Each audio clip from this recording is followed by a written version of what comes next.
Kontingen Malaysia di Sukan SEA 2025 Bangkok boleh terus fokus memburu pingat walaupun berlaku peningkatan ketegangan di sempadan Thailand dan Kemboja.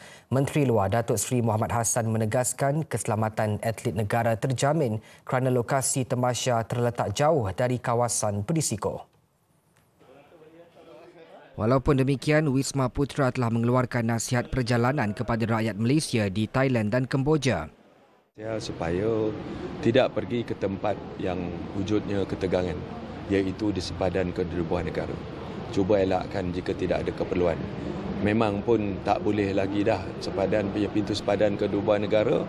Setiap pintu negara telah pun yang banyak pintunya telah pun ditutup dan tak boleh dilalui.